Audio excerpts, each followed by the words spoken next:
কাছাৰৰ জালালপুৰত 5খন অটোৰিক্সাৰ পৰা আটক 37 গৰাকী অবৈধ বাংলাদেশী। কাছাৰৰ কাটিগড়াৰ জালালপুৰত এইবাৰ স্থানীয় লোকৰ হাতে আটক 37 গৰাকী বাংলাদেশী নাগৰিক। অসমৰ মুখ্যমন্ত্ৰী ডক্টৰ হিমন্ত বিশ্ব শৰ্মাৰ অবৈধ বাংলাদেশীৰ বিৰুদ্ধে যুঁজত ডাঙৰ সহায় কৰিলে কাছাৰৰ জালালপুৰৰ সাধাৰণ ৰাইজে। পুলিচৰ ঊৰ্ধত উঠি বাংলাদেশীক আটক কৰি দেখুৱালে স্থানীয় ৰাইজে। জানিব পৰা মতে 5খন অটো বাহনৰ পৰা এই 37 গৰাকী বাংলাদেশীক আটক কৰিবলৈ সক্ষম হৈছে কাছাৰৰ জালালপুৰৰ সাধাৰণ ৰাইজে।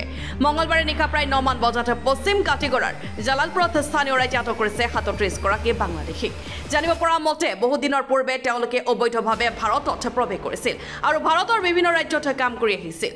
মঙলবাৰে নিশা এজন দালালৰ সহায়ত পশ্চিম কাটিগড়াৰ জালালপুৰ সীমান্তৰে বাংলাদেশলৈ যোৱাৰ পথত স্থানীয় একাংশ লোকে সন্দেহ প্ৰকাশ কৰে আৰু তেওঁলোকৰ পৰিচয় বিচাৰিলে তেওঁলোকে নিজৰ পৰিচয় দিবলৈ নোৱাৰিলে।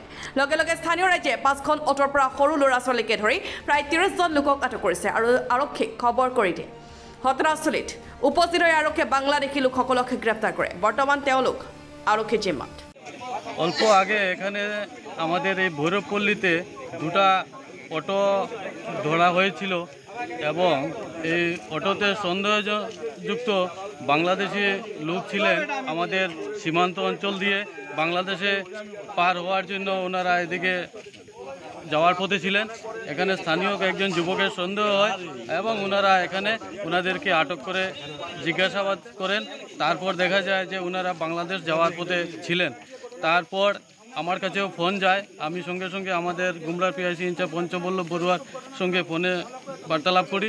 তারপর উনি এখানে দলবল নিয়ে ছুটে আসেন এবং আসার পর ওনারা সঙ্গে সঙ্গেই এখানে যারা আমাদের এখান থেকে বাংলাদেশ পাচারের পথে যাত্রীরা ছিলেন ওনাদেরকে করায়ত্ত করে ওনারা পুলিশ ইনভেস্টিগেশনে ওরা নিয়ে যায় এবং আমি প্রশাসনের কাছে আমি এটাই আশা রাখছি ওনারা আমাদের এখান থেকে যে সিন্ডিকেট যেটা চলছে আমরা শুনতে পাচ্ছি বিগত কিছুদিন ধরে এই অটোতে করে বাংলাদেশে পাচার হয়।